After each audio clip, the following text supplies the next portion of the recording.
And here we go. Everyone ready to record? Yep. Sure am. Everyone's got your notes for today's topic, right? Sure. Just remind me of the topic again. Yeah, it's, wait, where are today's notes? Was it me? Come on, you know we have a door. So, improv time?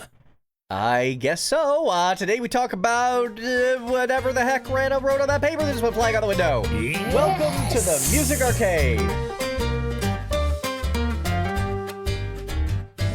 Hello everyone, welcome to Music Arcade. I'm Galen the Sound Guy Firestone. I'm Rana ASMR edition. I'm Eddie, and I love RNG. I'm Sam, Zerol, and I brought the booze today. So I guess welcome to the weirdo drunk episode. So yeah, this one's just a pile of topics. I don't really know how to describe this one effectively. Essentially, imagine, if you will, a world where instead of having one cohesive episode from start to end, you have snippets of about 12 episodes that could be. So an average now playing is what you're saying. Kinda. Are we still gonna have an outplay? Not this No. episode, no. Sorry, video games have been cancelled. This is the last video games that we'll release ever. Well, darn, then let's make it a good one, starting with... I'm not even gonna say it. Now, here's the thing. Uh-huh. The song from Super Mario Galaxy, the Luma theme, the whole beginning of the game, like, storybook music. Yeah, very peaceful, very quiet, Very right? peaceful. With chimes and everything. A very music box. Now, I saw on the paper as I was coming into the window. Why was there mosh pits next to it? I mean, you tell us. Yeah, you're the one who has to answer that question. Well, have you ever seen people after the mosh pit? Yeah, I go to a lot of heavy metal shows. I haven't. Drunk, tired, and ready to conk out.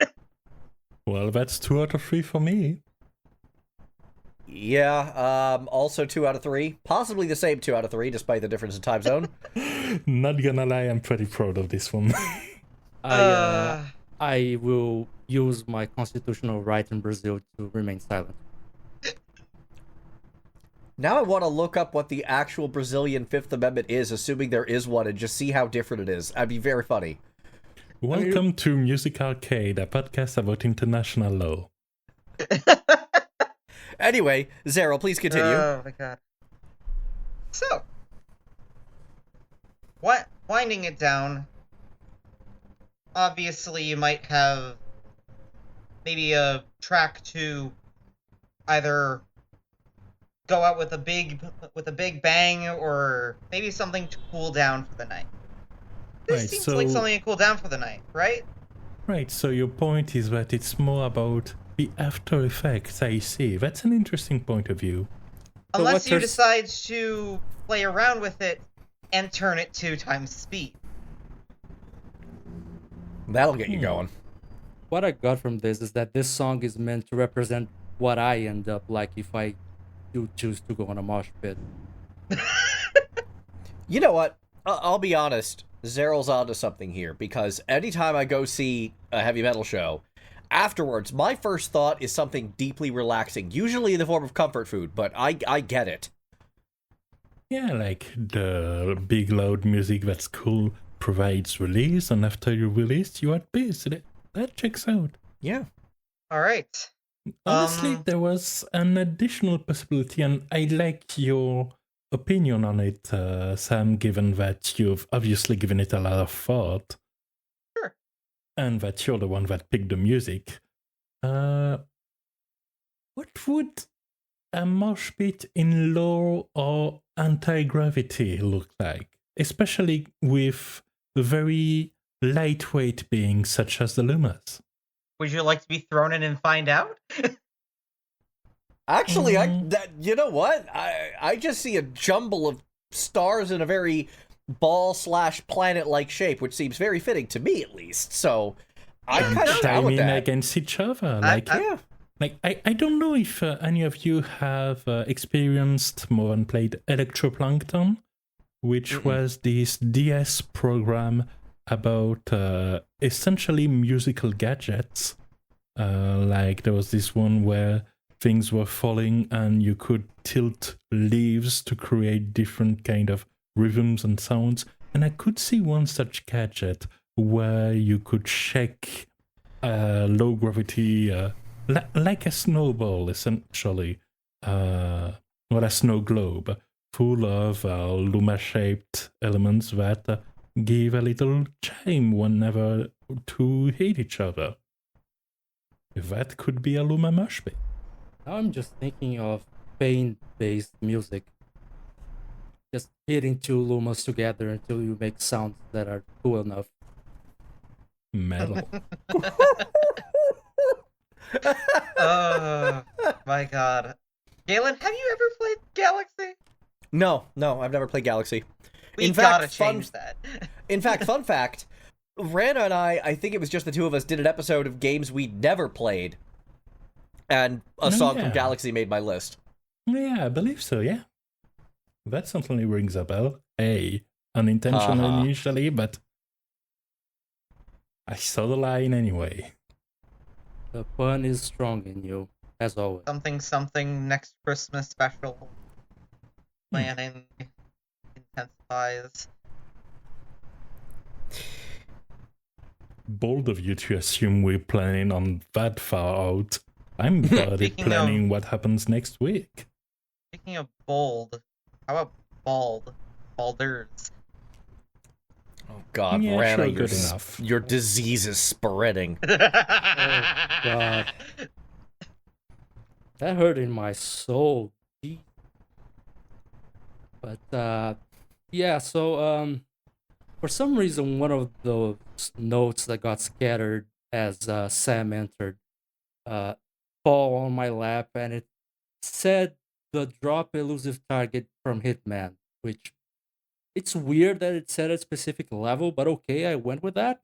And I mean, figured it's an interesting film. it's a neat idea. We haven't done things like that before, trying to use a level as a full episode theme. So I tried to be creative, and I brought Raphael's final act from Baldur's Gate 3. What in the musical theater is this? Exactly. So, short version. Raphael is a demon who is basically the entire game trying to make a Faustinian deal with you. And he's Firstly, isn't he a devil? Look, I'm Difference not in D&D. That's a distinction without a difference for the purposes of our audience. Let's move on. I No don't one play cares if D&D. someone's lawful evil or lawful actually- neutral, okay? Actually, lawful evil or chaotic evil. Oh my God, Yes. move on. Oh boy. And I'm the one who brought the song up. Jesus. So yeah. That devil, demon, whatever. Raphael is trying to strike a Faustinian bargain with you the entire game. And with another member of your party as well, depending on who you were playing. And when you get into his house, the House of Hope, which you can I think you can hear in the lyrics. He goes into this musical moment before you fight him. And it felt very like in the way that Hitman used a real musician's likeness, the name is different, in the game, and played it up. This is them playing up the musical aspect of the character, and in fact the voice actor is actually singing on the song. He's, I believe, trained for radio as a voice guy. Andrew Wincott is his name, so he has a pretty solid singing voice, though he's mostly speaking rather than singing his lines. But It's a very interesting commonality. it has that thing of, like a personality coming to a game and leaving some of their musical side as a mark, which I think works. Like, again, the theme of a specific stage is very very weird, and it's very hard not to come up with just a song that's on that stage. So I try to be a bit different. Yeah. I can definitely see it. And in your mind, what is the drop of that music? Oh, it's definitely when he says "Down come the claws." Like the whole orchestra just Dropping surges down, with that checks out perfectly. You're right. I mean, that's what a drop is at EDM. It's the anticipation, go, and that go is the drop. The beat, dropping the beat specifically, but it's just been colloquialized as the drop. Incidentally, there are some recordings of a live presentation, I think, from 2024, where Andrew Wincott was on stage singing. And Ooh. the orchestration it sounds so much more grandiose live than on the studio version. It really makes that moment feel like a drop when he goes, "Down come the claws," and the whole orchestra just bursts with energy. All right, but did he manage to not get assassinated on stage? I believe he survived, yes. Good for him. Not Raphael, unless you were as bad as I am at Baldur's Gate 3. But the voice actor So did. instead of you dropping him, he drops you. If you're me, And your yes. part. If you're me, yes. Well, one way or Everyone is another, down. someone's going to drop. Because Some it's four of very us. climatic feel. In my case, it's some four of us, considering 4 is the party size. But yes. Of course. Very well, compelling parallels. Now then, how about we move down by the river, city girls? Oh God. Okay. I don't know what's happening. I should be tired and I'm on fire instead. I mean, I like fire. Fire good. Fire hot. Fire burny. Ow. Oh no, that's a good one. Okay, so every once in a while, there comes a moment that completely makes me retake. Every once in a while, there comes a moment that makes me completely reevaluate my musical taste. One of the first times this happened was when I was 18. And I was in a bad fight with my mom, and I left the house, and I called my friend Derek, and I'm like, hey, I need to get out of the house for a while. Can I convince you to come pick me up and I hang out at your place for the weekend? And he's like, well, sure, but we're going to this concert tonight with Jade, a mutual friend of ours who worked for Century Media Music at the time. And at the time, here's the plot twist, I didn't like heavy metal at all. Oh, I was really? deeply opposed to the genre. But I'm like, anything's better than being with my mother right now, so let's go. I will find a way to enjoy this music. Well, and I remember guess this you lineup. Did find a way. I sure did. I remember this lineup exactly. It was Scar Culture, EHG, that's not their actual name, but their actual name is so blasphemous I refuse to actually say the words. Skin Lab, one of the earliest performances of famous and later disgraced metalcore band Shadows Fall, Nevermore, and Devin Townsend.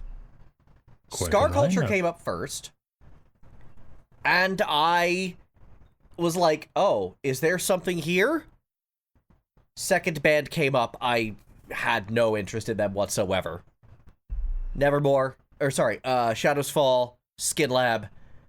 By the time Nevermore was on stage, I'd gotten so into it that there is footage of me out there as a little 18-year-old nerdo me moshing on stage with Nevermore. But mosh pits were 2 songs ago. I'm getting there! The point is, every once in a while, there's these moments. That was the day I became a metalhead.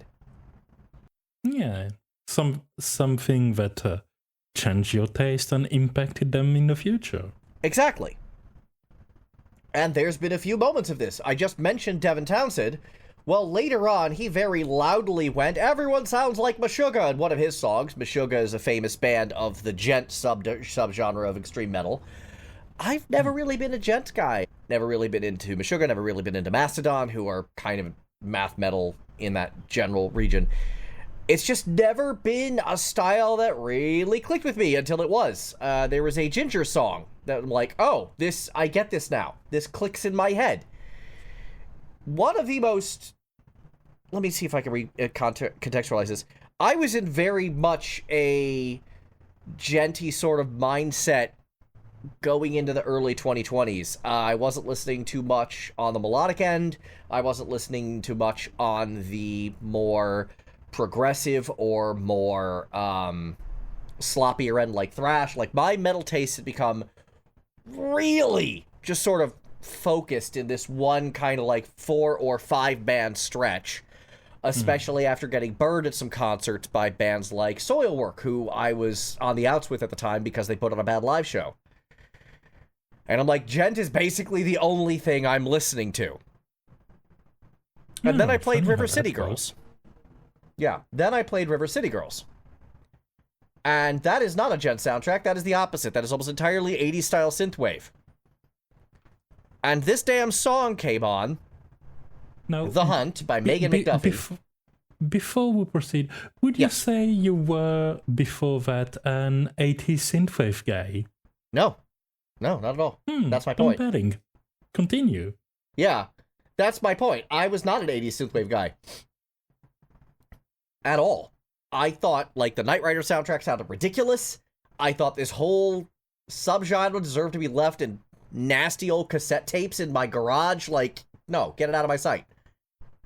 Then this song came on while I'm playing this silly little beat-em-up by Way Forward. Was it Way Forward or was it Inti Creates? I think it was Way Forward. Yeah. No, it's Way. I get Way Forward and Inti Creates mixed up from time to time. Understandable. They're in a very similar space. Yeah, exactly. And I'm just like, I kind of just drop everything, and I'm just like, what? Wait, what? Wait, what?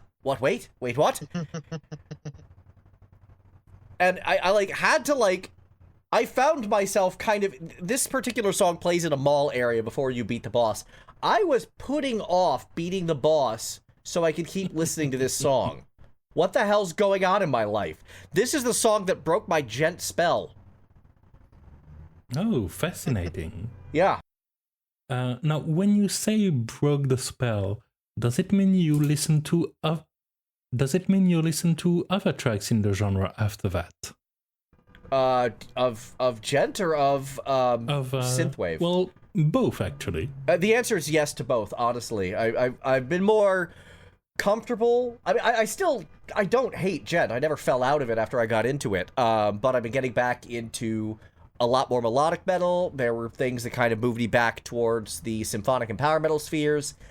And then, once I got into the River City Girls soundtrack, I started listening to, like, YouTube playlists of other, like, 80s style tracks. And I remember having one on for, like, a dinner party I was hosting. And I remember, like, a different song with Megan McDuffie came on, who is the composer of The Hunt. And it was totally different, like, out of nowhere. And I'm just like, wait a second. I know that voice and that sound, and oh, this is actually awesome. Okay, I guess I'm just a fan of hers now. So yeah, that's incredible. Yeah, it completely, like, The Hunt is such a good song, it completely had me reevaluating my musical tastes. While I'm still very much a metalhead, I make no secret about that. At the same time, I do listen to a lot more synthwave, a lot more electronic stuff. I'd say about 1/5 to 1/6 of the music total I listen to is just stuff like this. Like these guys, like Carpenter Brute, like, what was that? Fury Weekend, Nitroverts, like, I could go on and on. Like, I do listen to this now. So, yeah, that's my story. It's honestly pretty incredible to have such a clear point about open the door like that. Yeah, every once in a while, it's just one of those, multiple like... click points that open different kind of doors. Yeah, and it's fun kind of trying to pinpoint those, honestly, and see how my life would have changed if I didn't have my fight with my mom that day, or if I played a different beat 'em up, the River City Girls. Like, what's the butterfly effect of that? So... Yeah, I get it. Like, I can trace back, maybe that's a bit tangential, but I certainly know that I can trace back my current appreciation of Diablo Swing Orchestra after several different steps back to hearing Nickelback on the radio, of all things. I fully believe that. I am entirely unsurprised that you're into DSO. They are very much your thing. Oh, yeah. They are 100% my thing. Favorite band. But yes. So yeah, that's quite wonderful. Definitely a strong link there. And with that, we move on to... Oh, wonderful. This return of this topic. Well, the Overworld has a way to go back and forth and return at different point of the game, doesn't it? Yeah, I was just thinking you were about to Super Mario Brothers 2 us again. Anyway, please continue. Not this time. But I see an interesting symbolic representation of the overworld because, and it's important to go through that because the overworld has lost a lot of relevancy in recent years of game design. It was a staple of RPGs, in particular emblematic to them, in fact. But right now, aside from the soon-to-be-released Expedition 33, the trend is more, and even then, the trend is more of a curiosity than anything. But I think Overworld and the Overworld themes that go with them help really set up a certain pace to the progression of the gameplay. Which brings me to Ghosts at Play from Infinity, Nikki. This is a game that if it wasn't like a free-to-play, I would actually feel like I'd be super into. I have been intrigued by this. Yeah, because on the surface, it's a fashion game, and there's definitely that aspect, but there's also open-world exploration, and there is a scenario that goes to wild places that include forced imprisonment, racial tensions between cute, adorable fairies, and yeah, it's a fascinating little curiosity. And this track in particular happens in essentially one of the dungeons that happens on a train. That's interesting. Yes, it's a train theme. And of course, the first parallel with the Overworld theme is the fact that a lot of them are linked to means of transportation, ways to cross across the world. Now, you might think that the theme you have when you are riding the train in the open world might be more appropriate. However, there is an element to the design of that part of the dungeon with the haunted train. Oh yeah, the train's haunted, by the way.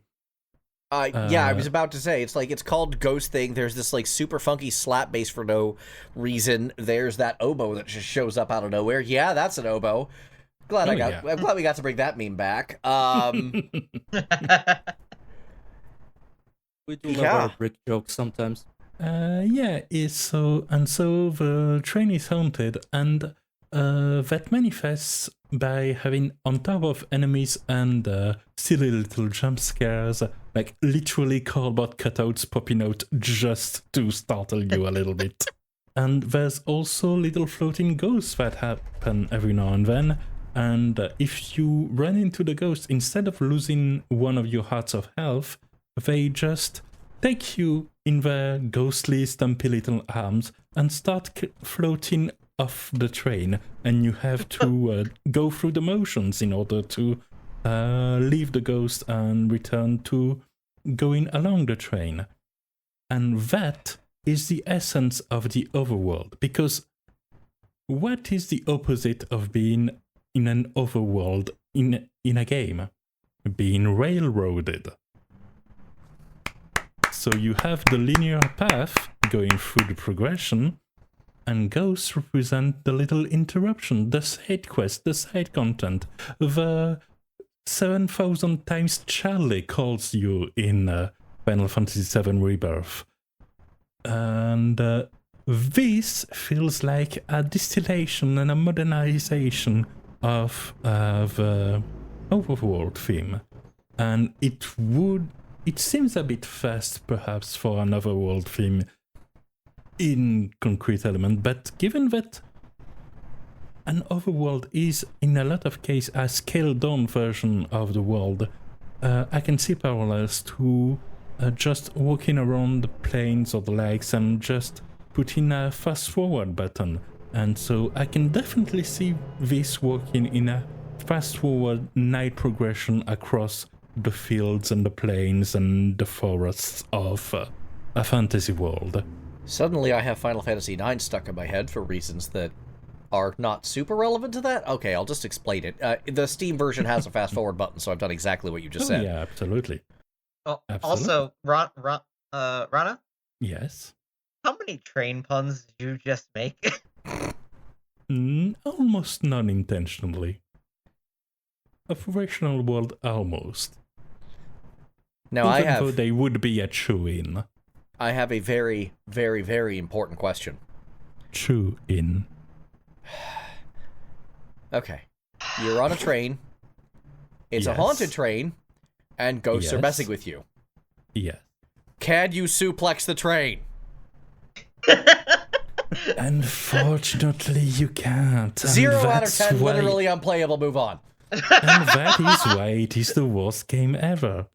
Now, there is another certain game that happens to have a bit of a bus that is also a bit of a train, and that also cannot be suplexed that I know of.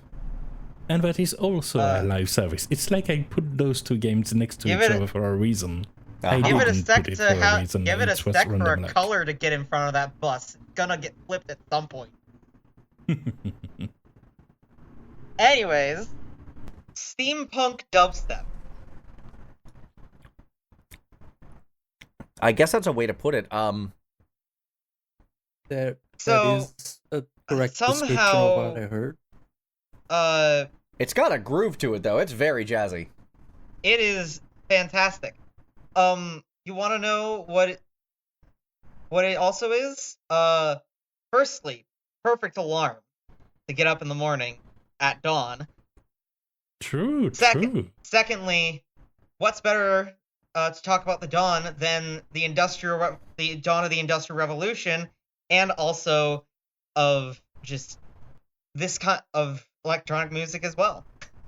I see, so there's both a temporal dawn and a symbolic one.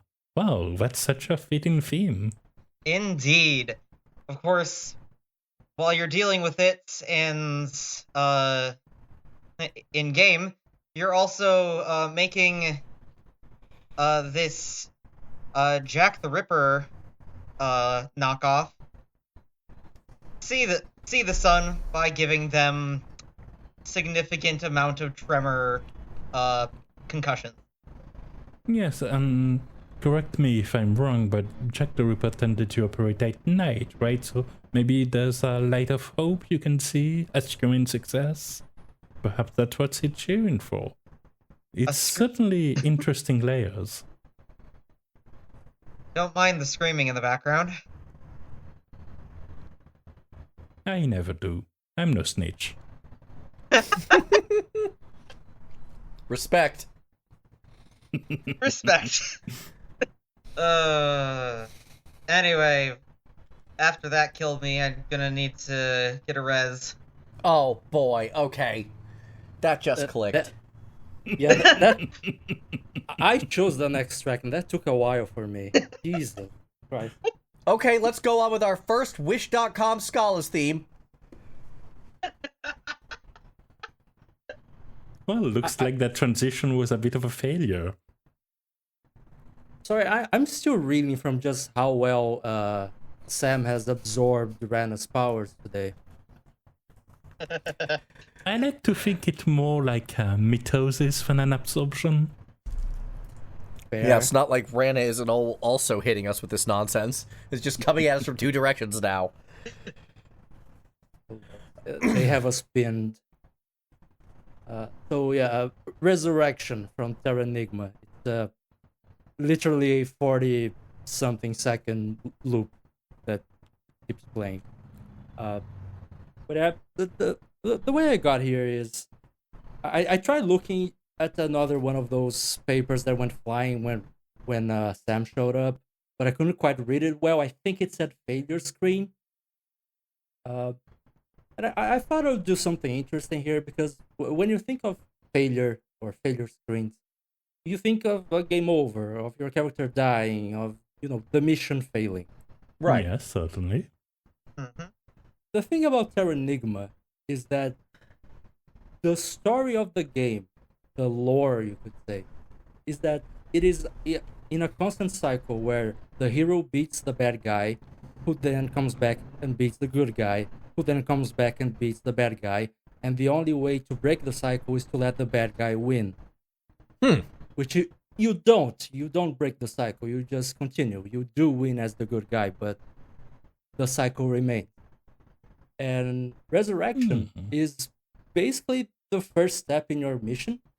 It's you in the underworld, which in this game is basically let's say they subscribe to the idea that the earth is hollow, so the underworld is the underside of the earth crust. And they are using Mode 7 to great effect for that. That they are. Mode 7 is doing its job like hell. And you resurrect the continent. You climb up towers to bring the continents up from the sea. And the screen where you are resurrecting the continents plays the song, this 40-second loop that just keeps repeating. It doesn't repeat for very long. It's a shortcut scene. I see. A quick screen. But it's, you're not failing directly, but it's a game where by winning, you are failing. I see, there's a bit of an echo here. That's very poetic. The way you are in a hollow world, scoring hollow victories. That end up making you win the fight but lose the war in some way. That's interesting. And the hollowness kind of echoes with, the echo, the fact that there's a bit of a reverb on the sounds. Yeah, it's honestly a song that kind of, I don't quite know why. I think it's just because it's a catchy arpeggio, but it's been stuck in my head ever since I first played this game. And I've been meaning to find a moment to talk about this on the podcast for a while, but the 40-second loop, you don't usually have much to say about it, but here was a perfect opportunity for it. And with a perfect theme for it. Of course. Perfect theme, he says, with an evil laughter. I'm not even the one that chose this one. I still think it sounds like a Wish.com version of Scala's theme. Actually, now that I think of it, I'm curious. I haven't heard Scala's theme in a while. Yeah, it did release after Chrono Trigger after all. Could be just a inspired kind of thing. I mean, it's twinkly and reverby on a loop, Yeah. It's also hard to tell whether it was inspired by something else. yeah. Or even whether it had the room to be inspired, because this was part of the what was the company, Quintet, I think they were Yes. called. Quintet, indeed.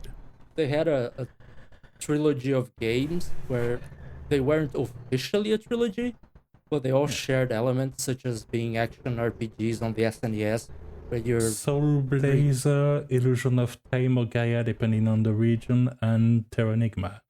yeah. Oh, they all Terranigma have was the this- third one. I always thought it was the first one Yeah. for some reason. Okay. The only one of those I've ever played is Illusion of Gaia, and I still have very fond memories of that game as an adult, but... Very much the same.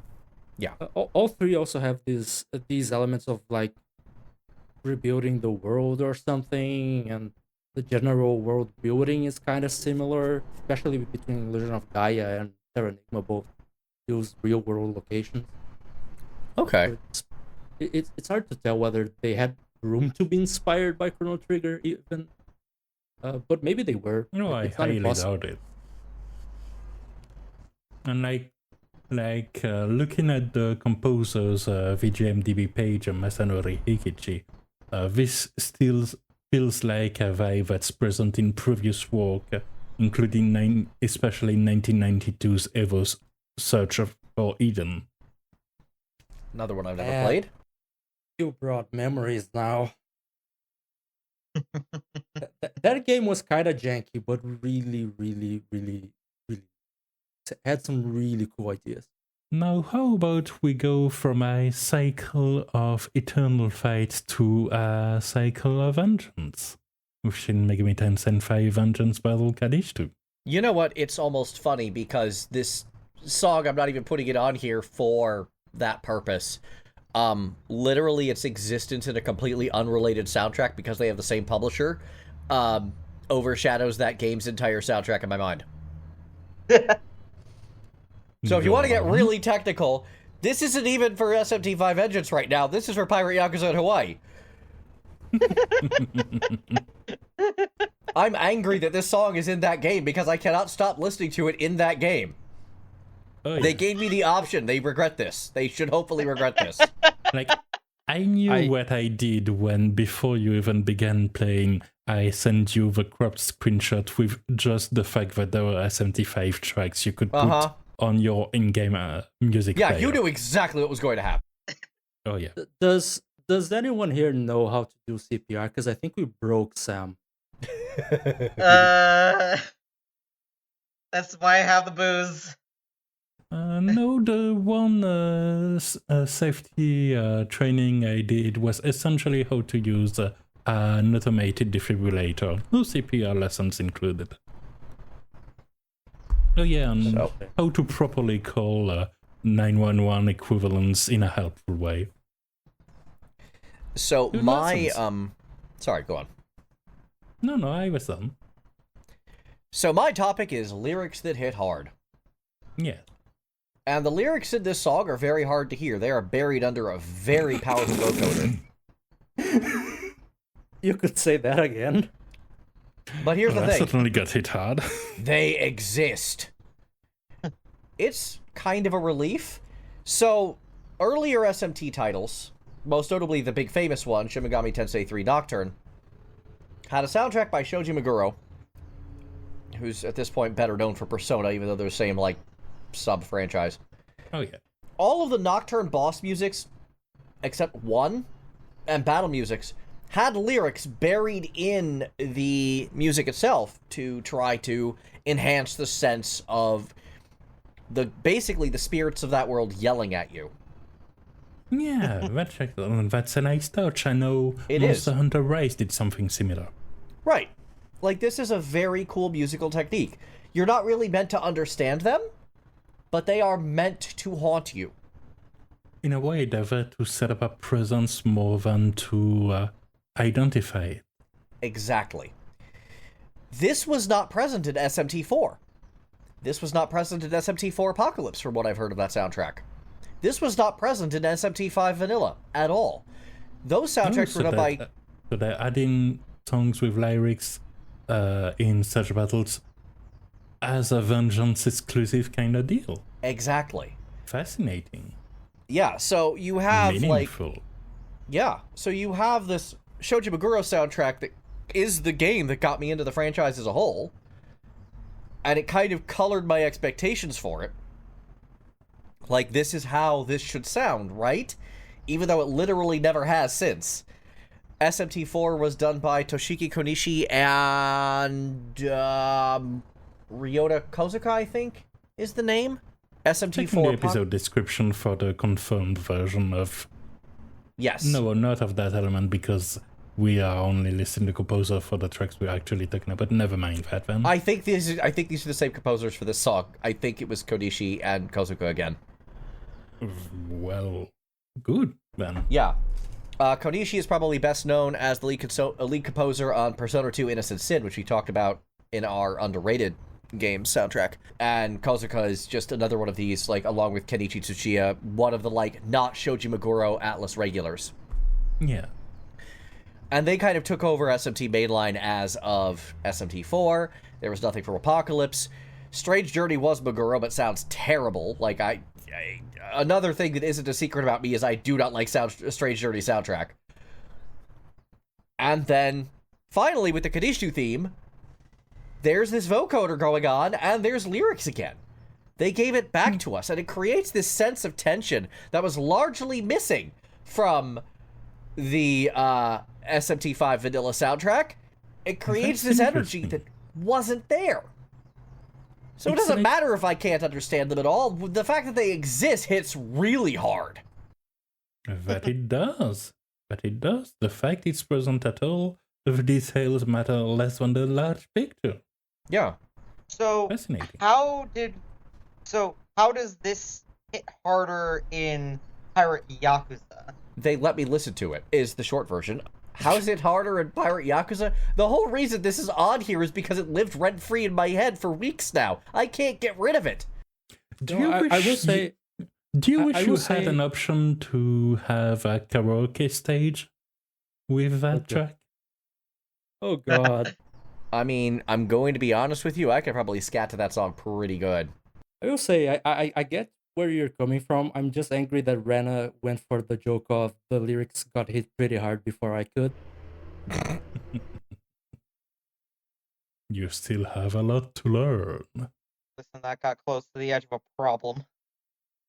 Ooh. Fascinating. So let us move indeed close to the edge. The track of the same name in Atelier Aisha, which is, off the top of my head, the 14th Atelier game? Something like that. There's like 27 of them now. In the main line only. Oh yeah, they're releasing like one every year. Don't worry about it.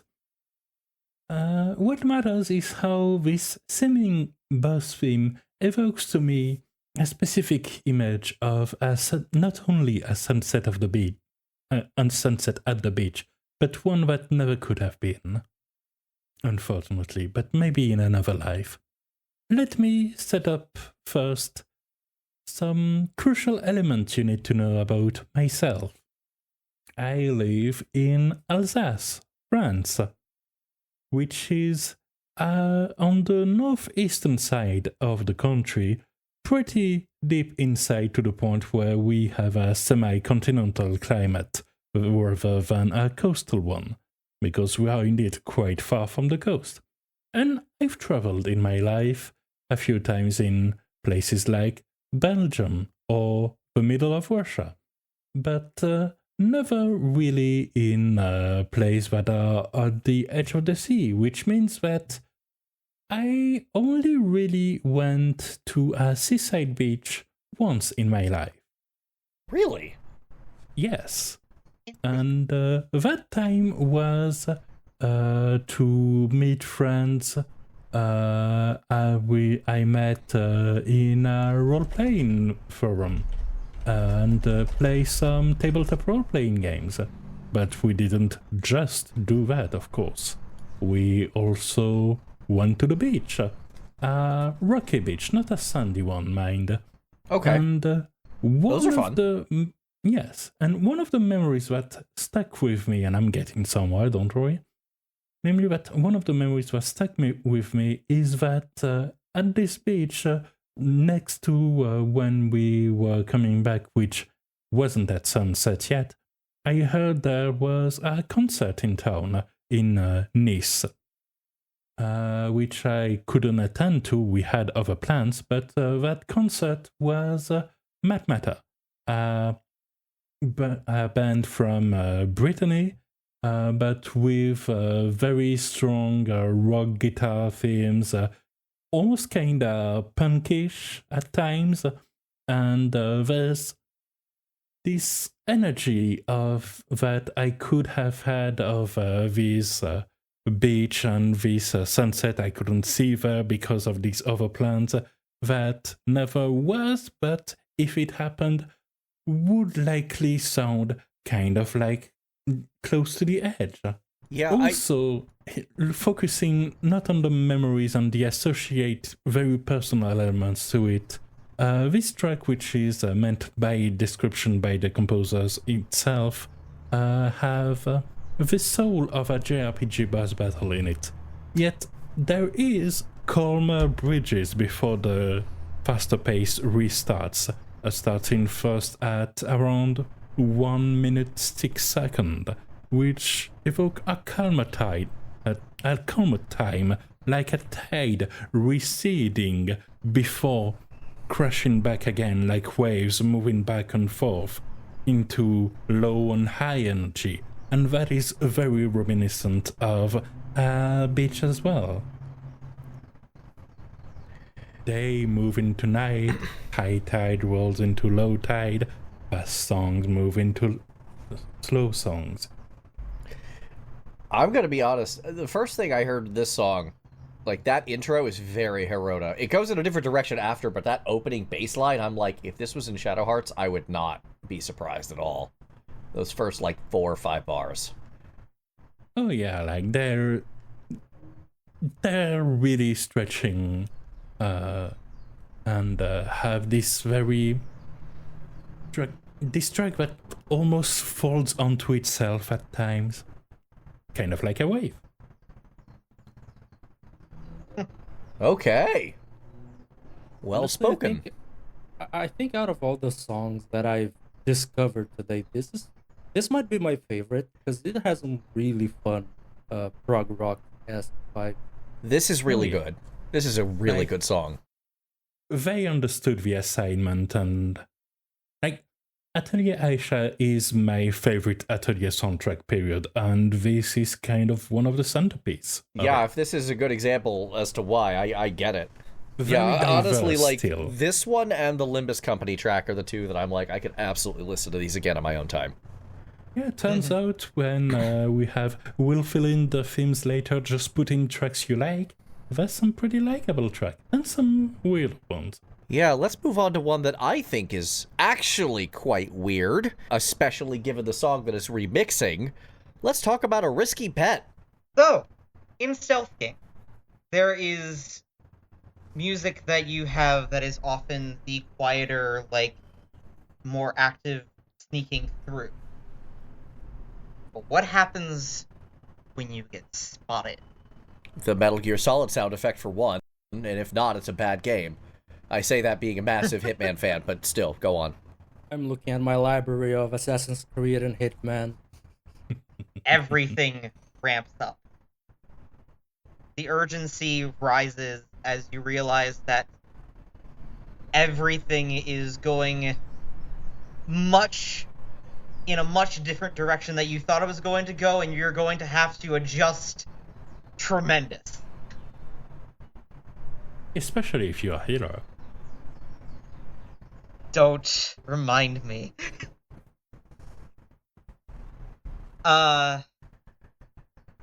So, in the game, the song Risky Bet begins to play as the boss of Eutrope or Wicked Thunder, whatever you want to call Wicked her. Thunder, whatever you want to call it. The boss of M4S says, I can't do this without doing something drastic. And it reminds me of the drastic nature of everything beginning to fall apart within a stealth game. Of new tactics, new that need to be taken, new positioning, new weapons need to be chosen for prime usage. Yeah, things falling apart, essentially. Mm-hmm. And then having to improvise and kind of figure out, say, a topic or a strategy on the fly. Yeah, especially when the boss throws you to another stage. I mean, it's not like we haven't done that before. They've been doing that since, what, at least Shinryu? Yeah, but it's been a while. I think they also did that in the Nier Automata raid in Shadowbringer. Oh, even more recently than that. Oh, yeah. What was it, 10? P7. P10 too. Yeah, because it has the two side platforms that they knock you into. That's The totally thing is that different. the original platform doesn't break. I see. Okay. I see. This is the time in the podcast where I take some sips of tea and let you three just duke it out. Unfortunately, Do we're you kind of deep mean- into the 14 nerdery. Let's bring it back to reality, maybe. Although In all until you were marked that out loud, you have remained pretty stealthy about it. But in my mind, like, comparing this and, like, the running out of the palace theme from Persona 5, the Metal Gear, Spotted theme, even music that plays, when you start going loud at Hitman. I see. What do you think would be the equivalent of stealth as a concept within a wrestling-based framework? Someone who tries to keep and more of an outsider, a person who tries to keep to the edges and keep you wondering where they're going to be striking from next. No, Close to the Edge was the previous song. I can't tell if that was a setup or if that was that was on the fly. I'm not smart enough to set up that far. I was just, Time for a change. I was just appreciating Oh, Rana oh, being oh. an investigative journalist for a bit here. Thank you. But yeah, as Galen has made it known with his sounds of pain, Sam has made yet another pun. Oh God, please save us! Because the next song is "Time of Change" from Endless Legend. Well, if you're going to, like, play songs next to each other that set me up perfectly, I'm going to use it. And now we go from Wish.com Scholars theme to Timu Scholars theme. You are in a mood today, Eddie. Jesus, you're in a mood to insult the games I like today, I guess. Well, not necessarily the games themselves. I totally want to play Terranigma one day. I don't know where you get the insult from that. I note that you didn't include Endless Legend in games you want to play, and honestly, I don't know you're enough right. about this game to have a constructive opinion. I'm not opposed to the idea. I mean, I will say you're right in not wanting to play this because Age of Wonders 4 is the better Endless Legend. Okay, great. But I do like the soundtrack. Which incidentally, I know what game this is. Yeah, it's Yeah, it the made the rounds a fantasy while back. civilization like with very different kind of saves. Yeah. I saw Potato playing this one. Anyway, sorry. Go on. I do want to bring up just real quick. I did brought up a song from Endless Legend way back, another episode. By that time, I referred to the artist as Fly by Numbers. Now he's the artist formerly known as Fly by Numbers because he's now using, I believe, his real name, which is Arnold Roy. You mean he wasn't named John Fly by Numbers? I'm pretty sure he is. I cannot I confirm. feel betrayed. He might be by Numbers last name Fly. Not sure. But I think he's on Arnold Roy. Anyway, this is the theme to the Vultures faction for Endless Legend, which is a sci-fi faction in a non-sci-fi game. Let's put it that way. Oh, yeah. It's basically the scenario from Horizon Zero Dawn, except rather than it being on the planet they are from, I believe the story is that their ship crash landed and then they developed a tribal culture and then rediscovered the wreckage of the ship. Huh. Yeah, it's a So- whole process that kind of tie the different endless games together. Yeah, they are also, I think, the only faction that is both on Endless Legend and what's the name? Endless Space? Endless Space, yeah. I believe they're the only faction that's on both of those games. Yeah. But the fact that they're very sci-fi means that there are some very starry sounds, for lack of a better term. Like there's some Sorry is a nice way to put it. yeah, the sounds that make it a quote unquote to quote Galen, a Timu Scala's theme. Yeah, the syncopated chimes and all that. Yeah.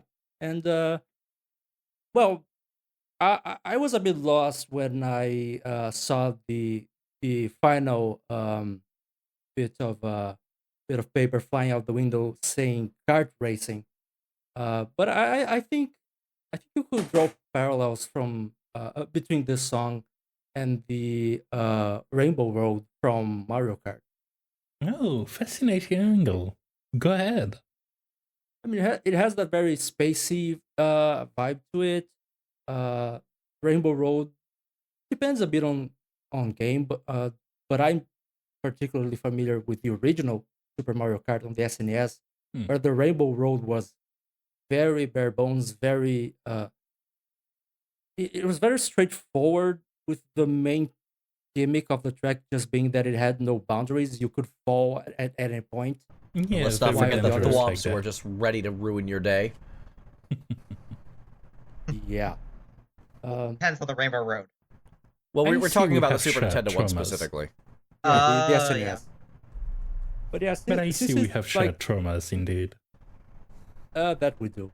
Incidentally, Mhm. fun story that is I'm not sure how much it should be on the final version of the episode, but in Brazil the SNES wasn't officially released at the time, so most SNESs, including mine, came from gray markets, including the games also coming from gray markets. And so I was in Brazil with a Japanese copy of Super Mario Kart playing on a US jailbroken version of the SNES. That's awesome. Incredible. But yeah, this specific song from Endless Legend, it's one of the, I guess I could say, emptier songs of the soundtrack. There are other songs that are more folky and more full of instruments. This one is more sparse, and it reminds me a lot of that sparse vibe of the original Rainbow Road from Mario Kart. I see. The Okay. fact that you can reach a certain level of culmination by putting less instead of adding more. That's a wonderful way to put it, I think. I kind of get it. Like, you get to a certain point of minimalism, it's easy to draw those comparisons. Unfortunately, my brain is doing that thing where one version overwrites another. I know how the Super Nintendo song sounds, I can hum it out pretty easily, but the second I stop actively thinking about it, just defaults to the Nintendo 64 Rainbow Road, which is a completely different song on every level. That's the one that's been on my head since the start of this conversation. Yeah, it's extremely iconic. Oh yeah. The- And the it went for 64 something that's version. more flute-like. While this one takes a bit of a different stance, but I think both evoke the wonderment of space. I think it's got the chords thing going on pretty happily. Yeah. Like, if nothing else, we've mentioned the thromps before that also happen in remixes and more recent iterations of the Rainbow Road, and generally they tend to do a lot of waves after effects after the crash down. And I can definitely see the chimes being sound effects used for the waves of the Rainbow Road itself. Oh, interesting. Yeah. Okay, that's a cool take. I like that. Yeah. Incidentally, something that I literally just discovered like an hour before we started recording is that this faction's theme in Endless Space is also Time of Change. It's a remix of this song. Oh. With a lot more synth. It's still very spacey, very sparse, but it has a lot more synths because it's actually a sci-fi game. Oh, that's cool. It's very interesting. Yeah. That's really cool, actually. So that's a more grounded version.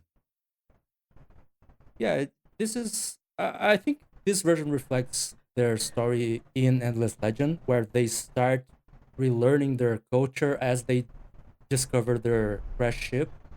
And then you start like colonizing and trying to prepare to use that knowledge to go back into space. I believe it is their faction quest. So you start with that sort of starry vibe of rediscovering a spaceship and relearning the mythos of your entire culture, to then going back into a grounded vibe and, okay, let's do this thing. I think on a meta level, like, a cart is kind of a car in a diminished status, and I can see the Volta civilization stuck on this one planet being kind of the cart to the spacefaring Volta's car. Huh. You guys are can coming see up with that. some cool connections. I dig it. Wraps back around. Ring. Oh, God, here we go again. He's on a road today, boys. Can't keep getting away with this! You have done well, my apprentice. Rana, you should be afraid because you know that the next path for a Sith, the next step in the path for a Sith Lord is to kill their master, right? It's okay, that only happens when the master has a big deal of hubris to them, but I'm too good for that. I see you're still as humble as ever. Damn. Anyway, Yeah, the way I'm the only one who got that are- joke. Still, the way we are No, I striking got it. to you at both sides feels kind of like being double teamed by a pretty mean boss fight, doesn't it? Oh, so as the paper was flying away from me, I saw falling. And this song is just synonymous with that in my mind. The Godskin duo, specifically like the part that starts at about 2 minutes in for the actual duo boss fight, but technically the first half of this as well as the second does play during any version of this that you only fight one of them. Because it just keeps happening over and over again. The first time you fight a Godskin Apostle is probably the one, like, outside that temple in Caelid, right? The one right on a cliff face? You're going to fall off of a lot? A lot? It scared me, so A lot? I trust you on that. A lot? But Oh, that's not okay, all. that was trauma, sorry. That was drama. Yeah, that was me being dramatic. Or did you say drama or trauma? I think think- the ambiguity Could be both. works. Fair enough. I was gonna say I think both seem valid. I did mean trauma, so traumatized more than dramatic, but both, really. But, this song, it isn't done. You're gonna keep falling. You're gonna keep falling more. You're gonna fall right off that railing in Fair Missoula into the boss fight with both of them, and you're not gonna have enough sleep pots. They're weak to sleep pots, by the way. But now you're fighting Yeah. two of them that resurrect each other. Which helps you crowd control them, but not that this influences the music, which kind of plays into the duality of it. Yeah, but you're always falling off of that damn railing to get into the boss fight, unless you go all the way around, but I don't know why. Like, not even, like, no one does that. Who goes around? Not even non-speedrunners are just gonna be like, oh, I can just jump off here, let's do that, and not even take fall damage. Like, why wouldn't you? Of course. So, you're gonna fall Simple off that enough. railing into the boss fight, and suddenly there's two Godskins right in your face. Who will mess you up when you run out of, when, not if, when you run out of sleep pots. The gauze jump scare. Mm-hmm. Unless you manage to find the one pixel that allows you to keep one stuck against the pillar. Yeah, that's some speed tech that I am deeply unfamiliar with, unfortunately. Would that be speed tech? Kind of. It's more safety tech. It's more safety tech, but I do see speedrunners do it, unless Oh, they're yeah. just jammed up to the point where they can just kill them. That's where I know it from, certainly. Yeah. So, it's... You know, the slowest thing you could do in that game is die, so a little of both. True that. But even in other games, this damn song chases me. Imagine, if you will, you're playing a Legend of Zelda Ocarina of Time randomizer. Imagine, if you will, this Ocarina of Time randomizer features some N64-style music from other games. Imagine you're in the Shadow Temple, and this song starts playing, and you fall off the damn boat. Oh, that's positively terrifying. Somehow I feel you're not imagining much, though. No, I'm not. That didn't happen to me. It happened to a speedrunner called ZFG, but it happened. Okay, that's a bit All better. right. I was a bit afraid that between this song and the River City Girls song, we were having a Galen biography episode. It did kind of become that, didn't it? But yeah, Also, that's... I kind of get I kind of get the theme of falling, even without the context for this one. Yeah, I was gonna say the same, but go ahead. Yeah, to me, it sounds like it's almost majestic, but it kind of feels like it's foretelling an impending doom of this magic, or impending doom of the player, whichever dies first. That's Both. fair. Yeah, I'll also say that given that this is a dual boss, they, of course, integrated that aspect into the song with what feels in that second half almost like a canon between two voices. And when you detach it from this context, you can have a bit of an echo perception. What are very echoey? Big holes you can fall down in. Almost like a cry for help. Yeah, well, the only one I know you can fall down in is that first one I was talking about, the Kaled one. I don't... Where are the others? Volcano Manor, that's a sealed room. This fight in Fire Missoula, that's a sealed room. There's it's there's the no, way up like, to there's the way up Abyss that King. hill that has the like lanky guy. Yeah, I think you and I are talking about the same one. That's the Kaled one, I think. Oh, wait, no, there's that one random one in Weeping Peninsula, isn't there? The one that doesn't have a boss It's not- beater for some reason. Yep, the one in Weeping Peninsula is that. I see that one randomly in randomizers. I see that one in randomizers from time to time, just showing up as a random enemy, and I'm just like, that's funny. So yeah, Falling, Godskin Duo. This song haunts my nightmares. You know what's going to also haunt my nightmares until the day I die? Is it the Pizza. Pizza Man? Pizza Man. What is this song? I hate it. I hate it so much. Well, this is a song called Pizza Man with lyrics from the game Radical Biker, which is a game that's essentially kind of like Outrun, but you're on a bike and you're doing stunts and delivering pizza. And very evocative of the works of Philip Glass, of course. So, how did you find a song that Galen hates just as much as Second Warning? Well, it was on the live stream on of someone named Dino that tends to stream very obscure games with a very positive mindset, or more known games in obscure support. And this one was one of the former, and it was in a broader context of just high-speed, frantic, crazy taxi inspired kind of games. Wait, I And, need to go back a second. Sorry, I need to comment on this. What makes you think I don't like Second Warning? I do like that song. I don't like its mixing, but I like the song. Oh. Huh. Excellent counterpoint. I thought She got You you know- there. fair. Okay, I just needed to clarify that. I do like that song. I don't like how it's mixed, but that's kind of... Anyway, sorry. I didn't realize that you never said that you liked the song. You just had only expressed that you didn't like the mix. I mean, okay, I guess that's fair. You kind of added 2 and 2 and got 5 there. No, the composition's fine. It's just brick wall-to-wall hell, and I find that distasteful. Anyway, we are way off topic now. I just wanted to make it clear that I don't dislike this song and put that on the official record. Please continue, Ren. I apologize for interrupting you.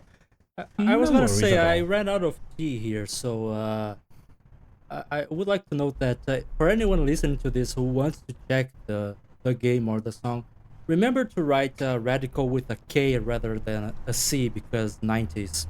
Yeah, Oh, yeah. exactly. And you know what else starts with K?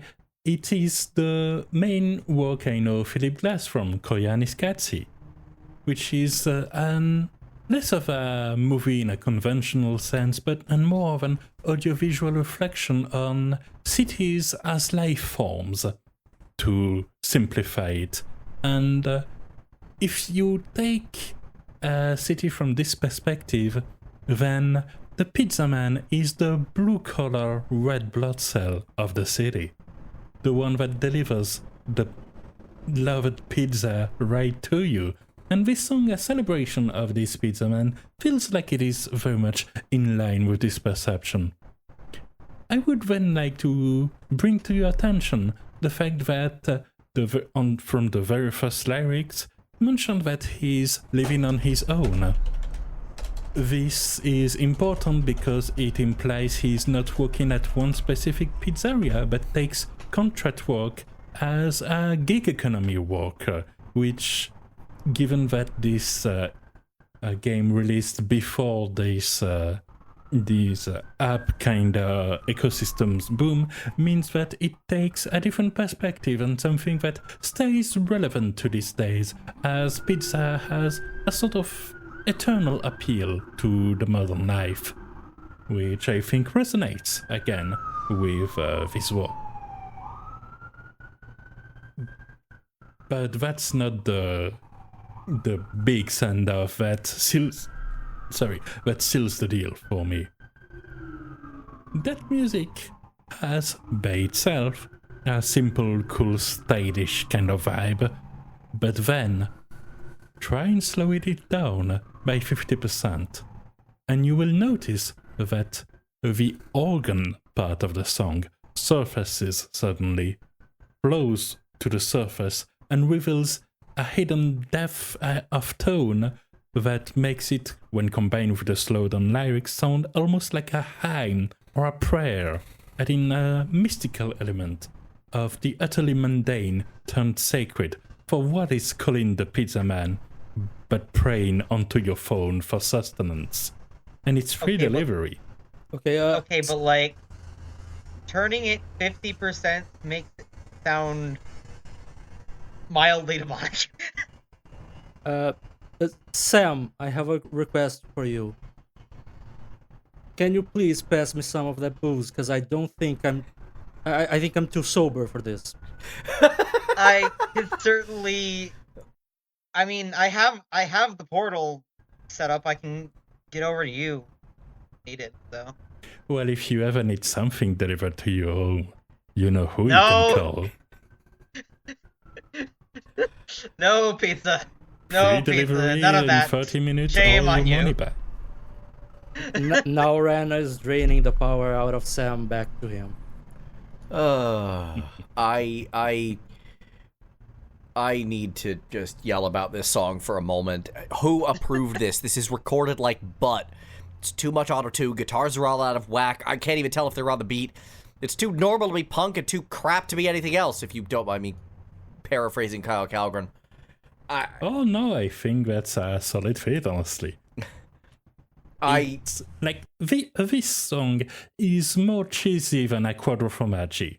This song is just it doesn't even sound like deliberately bad. It just sounds incompetent, which is not something I approve of. I understand when someone's making a song deliberately incorrectly to sound like something. Yeah, that's not what this sounds like to me. This really sounds like somebody with a shoestring budget and a commensurate experience. Yeah, Which has kind of a endearing, sincere quality to it to me. I didn't get that, but I was much angrier at the production of this thing. I'm just like, it's a mess and not in a fun way. I've heard some messy songs that are good, but this is, I've got to be honest, I have no idea what I'm supposed to take from the song. Well, it's going to be even worse when you are 3 days away from this recording. You're under the shower and suddenly you're humming na na na na na na na na. I guarantee you I'm going to be humming the Qadištu team or the Godskin Apostles way before I hum this one. I hope so for you. This has been my curse. I am so sorry. Eddie, what were you saying before? I was just gonna say, I just heard the vocals and I paid attention at the lyrics for a split second and went, yep, that's a random pick. All right. On the subject of random picks. All right, happy April Fools, everybody. We didn't have that, like, Rana, you're a bastard moment like we had last time we tried a topic like this. We just sort of actually improv'd our way through it. I'm proud of us for that one. I was ready to put the bat to Rana's kneecaps for the beginning. Not gonna lie. I'm the one who picked mosh pits for Luma. Oh yeah, that wasn't me. No, that was me. That was my fault. I think Sam's just was the blaming Dawn Rana for theme. putting. I think Sam's just blaming Rana for putting her as the first person. So, a couple of years ago, we did one where we all picked topics, and then we randomized songs for other people. That was last year. That was 2 years ago. Last year was supposed to be Jeopardy, and we had to correct. Right. This year, This time. we did the opposite. We started with songs we really wanted to talk about, and then we randomized the topics between us. And I started with songs I really wanted to talk about, and Pizza Man. How did we get It's to your this song? I prerogative, really man. want to know how we got here. Was it just stuck in your head? You're like, I have to? Or like... I just find it fun. In a kind of stupid, dunderhead kind of way. It's All I can think about is the Marge. I just think it's neat meme. It gives Yes, me that's fair. crass 19s teen comedy vibes that age poorly. Honestly, the fact that it was like it felt very. It felt poorly produced even for me. Oh yeah. It really, really forced. That made me go, okay, Rana said no holds barred.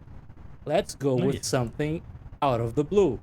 Philip Glass. Oh the yeah, the pianist. That absolutely made me laugh. Like how about we cover each one of us in turn which picks we made for which tracks? All right. Since I already am talking about it, Go ahead.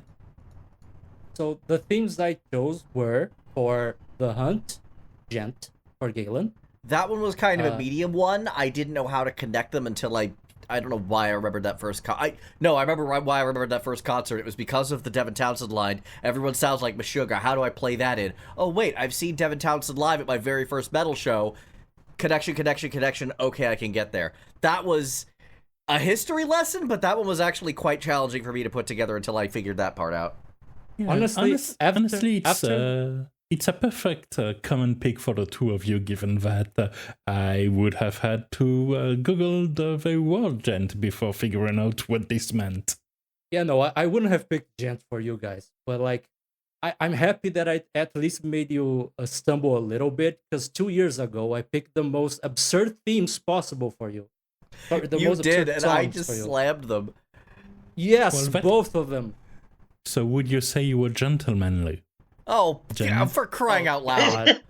So the next one I picked for this year was for Sam, for a risky bet, Stealth Games, which I didn't want to go hard on Sam. Sam's our guest, and I also was having a crappy day, to be honest. But I figured I'd at least throw something that isn't like I can quickly connect the two things. So Stealth Games for what I guess is a raid boss. Looks like a raid boss to me. It's a raid boss. Right. not only is it a raid boss, it is the extra special spicy face of the raid boss. That does not Cool. appear in normal mode. That makes the stealth game speak even more interesting then. And It's funny. makes it even more interesting that them just scrolled through that, no problem. Yeah, alarm Yeah. mode in stealth games. I wouldn't have made that connection, so that was really smart. Yeah. And my last one, I was was mulling it over my head. I'm like, wait a second. Just click like almost immediately. makes sense. And as I said, my other pick was for Rana, who chose Pizza Man. The Yeah, theme of and when I Philip saw Glass. it, like I typed, I was like, let me see if I can find out a hidden meaning if I slow down the track. I That laughed so was- hard when when you did. said that. I wrote the theme. I wrote down the theme. You wrote, okay, let me try to slow that down. For anyone who doesn't know, Philip Glass is like one of those more mainstreamy, kind of classical contemporary classical musicians. And Right. his songs are very slow. Not the slowest. It's not John Cage. But they are Yeah. very, very slow. And I went, you know what? Nuclear option it is. And Rana just went, I'm gonna listen to it at 50%. I don't care. And I went, you know what? I can only laugh at that. I can do nothing else. I had to look up who Philip Glass was. The only way I really know Philip Glass's work is a joke made at his expense in Glass Onion. The Hourly Oh. Dong. To be honest, Forgot I'm not about that even bit. a Alright. fan of Philip Glass's. I just expected / hoped that Rana would get it. Because Yes. yeah, both Rana and Gillen have gotten a joke of mine early, very, very early in the podcast when we were talking about Skyrim and I brought up John Cage as a joke. Mm-hmm. So I was expecting that either Rana or Gillen would know Philip Glass, and I guess I was correct. Well, full transparency, pun non intended, I know my main point of cultural touchstone for him was when the eponymous theme for Koreanis Katsi was used during a recurring bit in Scrubs about Oh, okay. the stare. Okay. Yeah, The only which is reason why I when the don't- janitor gives someone the evil eye. And Aha. that plays out. And that's how I decided to dig a bit deeper inside and figure out what the deal was with this song and then this composer. Even without a Funnily- podcast, I do that sort of search. Funnily enough, like I didn't, when picking my topics to give out, I didn't think of them in terms of whether they would fit for my songs. I was just going, okay, what does not fit for this song? But ironically, Philip Glass would have worked with the Endless Legend track, Time of Change, because Philip Glass is basically the biggest name of the minimalist movement of Oh yeah, contemporary classical. But yeah, that could have those are my absolutely journaling. yeah, that would be an easy one. But yeah, those three were mine. Benna, Go you wanna ahead. go or do? Okay. For Galen, I picked for the Gods and Apostles, Falling. That was very easy. Every word out of my mouth was the truth. I may not have been the one to play Elden Ring, but I've seen enough of it to know exactly where these guys appear. And on top of that, there was the incident where I saw ZFG having to deal with this song in the Shadow Temple, so I'm like, all right, well, that's a no-brainer. Then for Resurrection, the failure screen music. I had guessed it wasn't a failure screen, but I wanted to see how you'd play around it because I could hear a through line. Yeah, the funny thing is Terranigma really is that dark in its lore, so it was really easy to draw the line. 'Cause you could- I could hear it in the music that there was like that it was Yeah. hopeful failure. Yeah, it's sort of an ethereal, hopeful thing, but there is an ominous bass line that, depending on the quality of your headphones, you can hear it very strongly. And then for Ghost Set Play for Rena, I did overworld themes, which Which, I funnily was enough, I was expecting for that to throw off Rena a little bit. it did. It Yeah, absolutely did. I could had tell to dig a little bit. that was to, there was some figure out. reaching going on. I could tell that Yeah. much.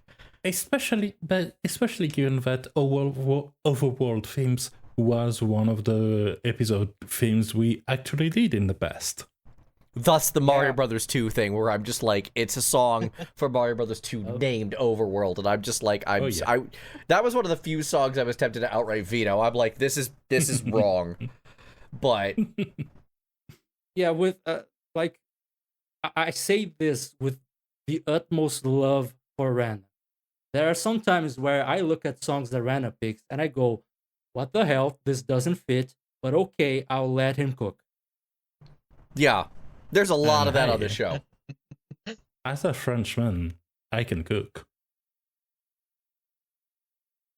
Sometimes. Touche. Now then, to move on to the picks, I generously offered the audience. Let's see. I was the one that suggested Dawn themes for the Time Reaper fight. That was some cool That mental one- gymnastics. I was lying awake reading at night and came up with the through line for that. And Like you guys know that meme of the lady doing like calculus in her head, right? Side note, that's a Brazilian meme. Comes from a Brazilian soap opera. Oh, no kidding. yeah, But it does have that vibe. yeah, it I- the original scene is her just she's the villain of the soap opera, and the original scene is her hearing that other people are doing something she doesn't like. It doesn't have the numbers and all that. But I was basically that meme when I was hearing Sam justify, quote unquote, justify the pick. Because I was like, that's how? very funny because for each one of my pick, because I didn't want to be too mean about it, I only gave through lines where I could see, without thinking too much about it, one very convoluted possible link. I didn't want to give something completely disconnected. And the link between the dawn and the alarm clock was actually the one I had in mind. So wonderful job on that. Next, I don't remember what I had in mind when it came to kart racing. Besides, The connection to Super Nintendo Rainbow Road was brilliant. I would not have gone there. that was fantastic. I certainly didn't think of that one. honestly, it didn't take me that long to come up with that, but I did stop and wonder, what the hell am I supposed to do with this thing? Oh yeah, I had one of those moments, and we're going to get to that one very shortly. like We're gonna get to that one very soon. in some way, one might have said you have been coconut mold. Oh, And but yeah, I figured, like, the best I can figure out is that if there's one faction that would have kart racing in Endless Legend, it would be the Volters, because the other aren't really about combustion motors or technology. They're barely about wheels, honestly. I can see that. I And think that didn't come to finally- my mind because the game doesn't have cars or Yes. automobiles like. Yes, certainly. And finally, Caitlin, I believe you mentioned there was one theme you had the connection immediately, one you were medium on, and one that you asked what the Bleep, yeah. expletives.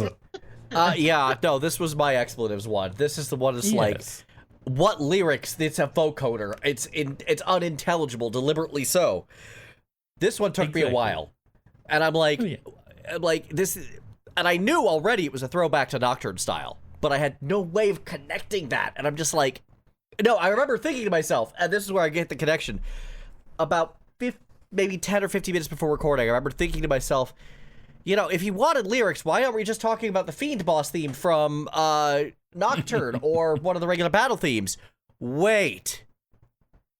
So that was that moment of just click in my mind. I where actually I'm just think like, I remember hearing you like vocalizing that while I was driving back. oh, that's entirely possible. I was doing a lot of research during that conversation. I'm just like, how do I get there? And that was also, by the way, when YouTube decided it really hated me. I'm like, I click on something random and suddenly I'm on a, like, I don't even know where I clicked and suddenly I'm on a completely different page. I'm like, that's helpful. And then I type 2 letters into my keyboard and suddenly YouTube mutes and goes to a random part of the song. And I'm just like, what is going on? Stop it, YouTube. So, do you want to talk about your pick and the shenanigans that happened wait, there? I hadn't been just to briefly mention for the reasoning for this one. Please. Essentially, I heard there were vocals. I knew they weren't meant to be understood, but I figured this sounds a bit more elaborate than just mumbling. There's probably something that can be woven with, let's say, creative improvisational ability somewhere. So, I wouldn't have picked this theme for the Endless Legend track that has no vocals at all, for instance. But here, there were instrument voices, and that was enough. I just want to pause for a moment for the phrasing, I heard there were vocals. Yeah. Like, those vocals got hit really hard indeed. Yeah. They are there somewhere. With hit hard with a bat. Oh yeah. More like the producer. More like a Didn't weed want to make whacker. it to it. Yes. Yeah, no, this one was the one that really tripped me up. I deliberately waited until about an hour before recording before I checked what my prompts were to see how, like, hard it would be to improv. And improv is not my strongest suit. I remember I've had to pass an improv buck to Eddie once or twice. This one was definitely the one I struggled with the most. And I understood where you were going. Like, I get what you say. You weren't going to give that one to Eddie, which had no vocals. I got the vocoder thing immediately. I'm like, Oh yeah. you were still totally sabotaging me, but No, absolutely. yeah, it was, oh boy. Like, it's not even just sabotage. It's like, I didn't know if there was actually just a meaning I didn't understand, or if it was stylish, jumbled stuff. So, And I wasn't going to be the one to figure it out. I mean, that's totally fine. And I made the Nocturne comparison for a reason. Nocturne, the lyrics are very hard to hear, but they are actual lyrics, and there is a transcription somewhere out there on the internet. First thing I did was check for that and see if there was a transcription of it, but not that I could actually find with a cursory Google search. And if I'd looked at these prompts like yesterday or the day before, maybe I could have faked some lyrics. Maybe I could have done what you were maybe thinking that I make it up as I go along. I just didn't give myself enough time to do that for maximum panic mode. Basically, you could, with more preparation, have gone to big fat tacos mode. Yeah, exactly. Unfortunately, I just didn't give myself enough time for that. But I feel like I managed to BS my way into an actually like fairly interesting topic. I hope. Yeah. Rana basically did to you what I did to him with Philip Glass, and except he actually stopped to check options for how to argue a few hours before recording. You waited until the final hour, and honestly, you came up just perfectly with that one. That one took a while to connect. That was definitely an ah-ha-ha-ha moment at the end there. Oh yeah. As for me, my picks were goofed. So the first one I listened to was actually Eddie's. And I'm like, oh, okay. This sounds very, for lack of a better term, it sounds Alan Wake, right? Like this is the sort of thing that team would have done. I wasn't expecting that out of Larian. I'm like, well, what would he know that would be totally inappropriate? Well, let's see how he connects it to Hitman. And then I remembered that Jane Perry is a voice actor in Baldur's Gate 3, and she's also like one of the two main characters, and the character with the most dialogue in Hitman World of Assassination. So I'm like, that's not going to work. That's too easy of a connection. Let's dial it into something. Okay, let's go with an elusive target. Which one? And I came down to between Jean-Claude Van Damme or Dimitri Vegas, and I picked Dimitri Vegas because I thought the DJ thing would be fun. You really kind of nailed that one. I'm glad you found that connection with a drop. That was smooth. I have no idea how I would have pulled off the splitter. Jesus, dodged the bullet there. The next one was a mistake. So Rana was like, I want to go hard mode. And I heard the Super Mario Galaxy one, and I thought that was Rana's. So that's why I put down Mosh Pits, because I'm like, I cannot wait to see how you figure this one out. And then I realized that wasn't Rana's, that was Zeryl's, I'm sorry. But then I also realized, oh, this is funny. All right, fine, let's go. Also, really quick. We just have happy little accidents. And then finally, I had, and this is where I realized, wait a minute, there's an Atelier song here. That's got to be Randa's, but I just, oh, oops. That's where I realized by mistake. And I saw that, and I'm originally like, well, this is jazzy, this is funky, it's about ghosts, and it's got, or is it about ghosts? No, this isn't the ghost one. No, it's jazzy, it's but- funky, it's got, like, oomph to it, and I thought romance. And then I saw on the cover art that this character was holding someone's hand, and I'm like, that was too easy, so now I gotta change this one up. Which, ironically, like we discussed a bit by text, would have made things harder in comparison because that person whose hand she's holding on that cover, that's her sister. And this ain't that kind of anime. I'm leaving that line in. That needs to be heard by the world at large. Yeah, absolutely. I had no way of knowing that. I'm just like, oh, okay, Absolutely. well, if this is already part love story, then that's too easy. So let's do this instead. So I did something vaguely romantic. Oh, yeah. And honestly, this was a fun one to connect. Very convoluted, but of course, all of the experience shared are true. Though the link between the tone of Matmata and this song are definitely a stretch. Yeah, this was another I case think where you were it's- acting like a Godskin apostle and just stretching all over the map here. I've been holding that one in. I think it's also worth noting for anyone listening that between that pick and Galen's life story with River City Girls, the only thing we've lied about when talking about the songs was that that's why we chose the song for the theme. Oh, we I did also not lied lie about anything. Well, I didn't lie, but Okay. I kind of implied lied about having played Elden Ring myself. I haven't yet. It's on my pick a game list, and I'm going to play it this year at some point, but Oh, fascinating. yeah, I haven't actually played the game yet. Everything I know about this, I know from challenge runs, speed runs, Bingus. Yeah, you've experienced it in different ways. Yes. I should hope I come at least somewhat informative, but informative, authoritative, somewhere around there. English is a hard language, guys. I feel like I was able to come across like I knew what I was talking about, and I did. Like, I don't think anything I said was factually incorrect, but I want to just point out that I haven't played it myself yet. That's forthcoming. But yeah, everything else is pretty true, I think. Well, that's definitely something to look forward to, just as we will look forward to the next episode. Yes, that is all the time we have for this one. Thank you guys so much for joining us in our yearly silly tradition. I love the April Fool's episodes. We come up with some wild stuff. It's a mainstay for a reason.